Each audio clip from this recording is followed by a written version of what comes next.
Bienvenidos al seminario Tras las huellas de Teresa. Soy Gloria Estrella Caballero. En este primer acercamiento, Ifigenia, del sacrificio a la redención, nuestro propósito será sensibilizarlos en la producción estético-literaria a partir de la lectura de la novela. El arte de narrar está constituido por un proceso creador que apunta hacia el manejo de la palabra como vehículo, como técnica y como exploración desde el ejercicio del relatar acciones, a través de personajes en líneas temporales. La narración es una práctica que nos acompaña en cada acto genuinamente humano. La biografía, la memoria, la cotidianidad, la historia están sustentadas en narrativas. Por eso, de alguna manera, todos conocemos y dominamos, sin ser necesariamente escritores, cómo se narra, con capacidades discursivas propias de un competente individuo que pertenece a la cultura. Ahora bien, es necesario en este punto que hablemos del discurso como contexto social. La lengua, su uso y el discurso son fenómenos sociales. Esto implica que en todos los ámbitos de la vida social, tanto públicos como privados, se producen prácticas discursivas. El discurso está conformado por situaciones, identidades sociales y relaciones entre personas, ya que ayuda a mantener y a representar el equilibrio de la sociedad y contribuye a transformarla. Es complejo, heterogéneo y en el que participan formas lingüísticas, elementos textuales y factores extralingüísticos. Será necesario también que abordemos las dimensiones del discurso. Tenemos que comprender que hay unos elementos que participan de él. El discurso es interacción, es cognición, es historia, es diálogo y es acción. La palabra opera entonces en un conjunto de condiciones de las que depende y a las que está anclada, ya que con ella se hilvana la compleja textura de la narrativa, en tanto actividad estética. Para ubicar su potencia es preciso vincular la noción de comunidad discursiva. Esta se manifiesta como grupo, como entidad con intereses explícitamente consustanciados al quehacer artístico. Y es desde este núcleo donde podremos ubicar la noción sin la cual sería imposible explicar cómo se ramifica y se especializa la narrativa en tanto género literario. Entiéndase que este es un producto cultural que proviene de las convenciones y regulan el significado de un texto, su función y su uso social, desde características formales. La narrativa es un orden del discurso que se expresa en diversos géneros. El autor realiza el acto social de manifestar a través del texto una finalidad con propósito. Señala en este sentido Graciela Reyes: todo texto se compone con la intención de que cumpla alguna función dentro de una comunidad. El género que nos ocupa y que direcciona el presente seminario es la novela. ¿Qué es un texto? En este punto es obligatorio abordarlo a partir del análisis crítico del discurso, corriente que lo define como un producto aprehensible, oral o escrito, de un evento comunicativo, de una representación lingüística materializada en una interacción verbal, es decir, de un proceso dinámico y multidimensional. Sin embargo, el texto no es autónomo al contexto o conjunto estructurado de todas las propiedades de una situación social, por demás relevante para la producción e interpretación del discurso. Así, la contextualización pasa por expresar factores de la realidad social en el que tiene lugar el discurso. Y por otra parte, nos pone de cara al conjunto de conocimientos mediante los cuales los interlocutores producen y comprenden su interacción. Los contextos son caracterizados como constructos mentales a través de los cuales los interlocutores y los analistas pueden reconocer experiencias, percepciones, opiniones, conocimientos, puntos de vista y emociones en relación con la situación comunicativa. Proceden de modelos de experiencia y en este sentido son subjetivos. Los modelos de contexto no son modelos mentales. Es decir, no son modelos mentales que se enmarcan en lo estático, sino que obedecen a un dinamismo y están construidos y reconstruidos en el momento por cada participante de un evento comunicativo y varían en cada cambio en la interpretación de la situación. Vamos a retomar la idea de Elena Calzamiglia y Amparo Tuzón, que apunta hacia cómo el contexto determina la naturaleza del texto y permite a sus usuarios una producción exitosa, así como una comprensión óptima. Sumaremos entonces a lo ya referido lo que John Lyons señala. Texto y contexto son complementarios. Cada uno presupone al otro. Los textos son constituyentes de los contextos donde aparecen. Los crean continuamente, los transforman y remodelan. En la obra literaria es fundamental abordar el imaginario porque se encuentra como una categoría implícita de la narrativa. Y son las preguntas generadoras que a continuación abordaremos las que podrían brindar una comprensión profunda del tema. ¿Qué es un imaginario? Es un ámbito de representaciones culturales, sociales y simbólicas basadas en la imagen que se manifiesta en los campos filosóficos, antropológicos, mitológicos, religiosos, semióticos, entre otros. No es una categoría mediatizadora, sino condición consecutiva de lo social y los individuos. ¿Por qué hablar de imaginarios? Porque la imagen, derivada de la facultad creadora, va a generar un producto individual y social, en que privará la construcción de narrativas donde se expresa la naturaleza humana, con relativa independencia del concepto ordinario y convencional de la realidad. Si bien las ciencias sociales han tomado el imaginario como un objeto de estudio y ha trascendido para convertirse en una hipótesis de trabajo de psicólogos, antropólogos, sociólogos e historiadores, por la relevancia del concepto en la vida colectiva y el ejercicio del poder, es necesario indicar que sin el imaginario resultaría sumamente complejo y hasta cierto punto incompleto para analizar y abordar la narrativa. El discurso literario es arte, pero no es independiente de la dinámica de la sociedad, de la historia y mucho menos de la imaginación, como fuente cardinal de contenidos.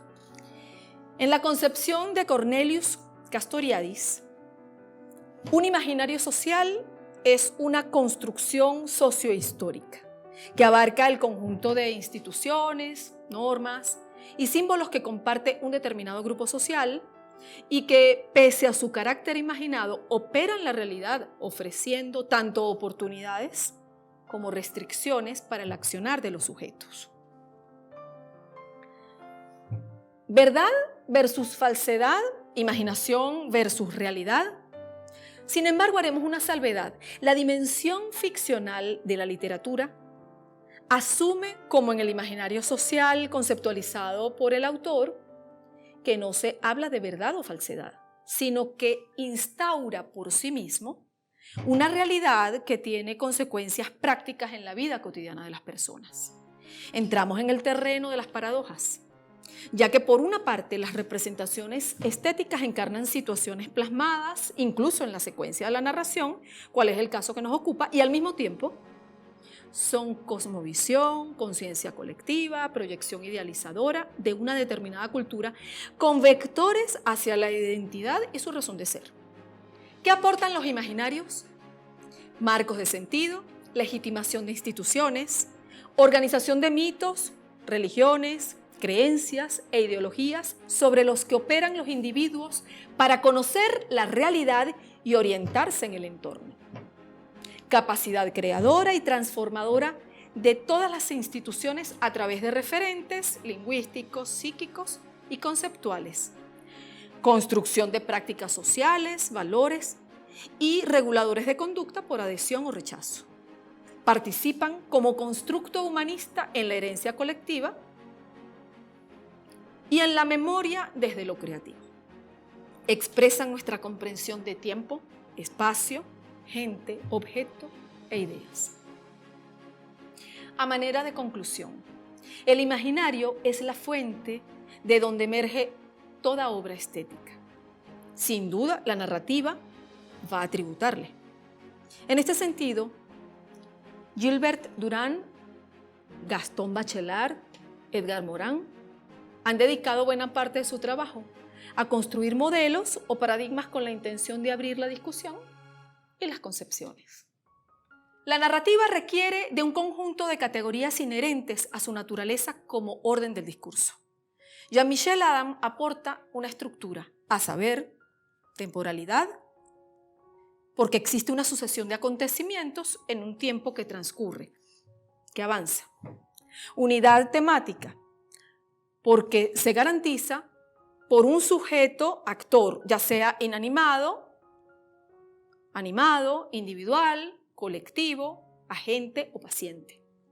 Transformación. Los estados o predicados cambian, por ejemplo, de tristeza a alegría, de desgracia a felicidad, de plenitud a vacío, de pobreza a riqueza. La unidad de acción. Existe un proceso integrador. A partir de una situación inicial se llega a una situación final a través del proceso de transformación. Y finalmente, la causalidad. Hay intriga que se crea a través de las relaciones causales entre los acontecimientos. La secuencia, a su vez, estará articulada en componentes situacionales. Esta secuencia puede dividirse en las siguientes etapas. Situación inicial u orientación del relato. Una complicación que permitirá establecer un desencadenante. Esto, en términos de acciones, será orientado hacia la resolución como desencadenante también. Y, por último, una situación final. Finalmente, no podemos dejar de mencionar los aportes de las categorías textuales del análisis narratológico. Autor, persona empírica que escribe el texto. Narrador, que tiene como misión relatar. El narratario o receptor interno de la narración, una especie de correlato del narrador y personaje al que se le relata. El personaje, que es similar a una persona empírica, que es un ente al que se le atribuyen acciones, y el tiempo, medida que abarca los hechos que transcurren en el relato. Está representado en la analepsis, pasado, o prolepsis, futuro. Ahora bien, debe destacarse que este entramado de la narración obedece al campo de la ficción, es decir, un universo imaginario donde privan leyes autorreferenciales que remedan a la realidad en su forma, mas no en su fondo. Esto puede evidenciarse más allá de las definiciones, porque obliga a la reflexión de la narrativa como orden del discurso. Para esto vamos a examinar un conjunto de ideas que quiero compartir hoy. El relato explica y coordina al mismo tiempo que evoca, sustituye el encadenamiento cronológico por el orden causal. La lógica narrativa es muy impura, aparente, interna, ligada a nuestras maneras de razonar y no a las leyes del razonamiento formal. La motivación es la apariencia, la coartada causalista. El porqué encargado de hacernos olvidar el porqué. Por lo tanto, de naturalizar o de realizar en el sentido de hacer pasar por real la ficción, disimulando lo que tiene de artificial en una palabra de ficticio. En la exposición hemos trabajado una serie de conceptos. Voy a rescatar dos: texto y contexto. Y va a ser ejemplificado en la obra y en la vida de Teresa de la Parra, a quien asociamos casi indistintamente con sus dos únicas novelas, Ifigenia 1924 y Memorias de Mamá Blanca de 1929. Obras que tuvieron un gran impacto entre los lectores de la época y una destacada recepción por parte de la crítica especializada. Sin embargo, una faceta de la escritora venezolana menos conocida, incluso relegada durante mucho tiempo, la constituye su incursión como conferencista. Marginales y sobre todo polémicas, las 3 conferencias que impartió en Colombia en 1930 constituyen un material fundamental para entender mucho acerca de su personalidad, ideología, formación histórica y estética. Gregory Zambrano, en su trabajo Teresa de la Parra, la historia detrás de la celosía, dedica un profundo análisis acerca de cómo estas conferencias replantean la tesis de Ifigenia, su primera novela. Allí podemos leer el reflejo velado de la proyección del orden autoritario que imperaba en la Venezuela de los años 20.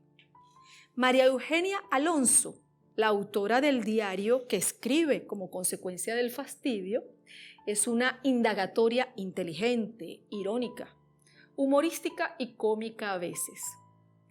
Teresa subrayaba al respecto: son ya muchos los moralistas que con amable ecuanimidad, los más, o con violentos anatemas, los menos, han atacado el diario de María Eugenia Alonso, llamándolo volteriano, pérfido y peligrosísimo en manos de las señoritas contemporáneas. Yo no creo que tal diario sea tan perjudicial a las niñas de nuestra época por la sencilla razón de que no hace sino reflejarlas. Esa conciencia del reflejo de lo especular es un elemento constante en esa novela, que no solo muestra la sociedad, sino que desde el punto de vista de la individualidad nos va a presentar la percepción de la mujer por sí misma a través de la conciencia de lo corporal, de la sensualidad y del erotismo. María Eugenia, frente al espejo, reafirma su individualidad y con ello su vocación de libertad frente a los otros. Eso tiene que ver directamente con los cambios que con cierta rapidez van a registrarse en la sociedad, motivados principalmente por los adelantos técnicos, entre ellos la comodidad del automóvil y del cinema, pero sobre todo a la cobertura parcial y elitesca de la prensa que se iba a oponer a la radio, que al decir de Teresa, todo lo impregna. Para que la mujer sea fuerte, sana y verdaderamente limpia de hipocresía, no se la debe sojuzgar frente a la nueva vida. Al contrario, debe ser libre ante sí misma, aunque no sea madre de familia, e independiente pecuniariamente por su trabajo y su colaboración junto al hombre, ni dueño, ni enemigo, ni candidato explotable, sino compañero y amigo. Finalmente, con este ejemplo, podemos encontrar la relación entre texto y contexto. Son difusos entonces los límites entre la mujer y la escritura, su tiempo, su historia y la obra. Me despido de esta sesión, El arte de narrar.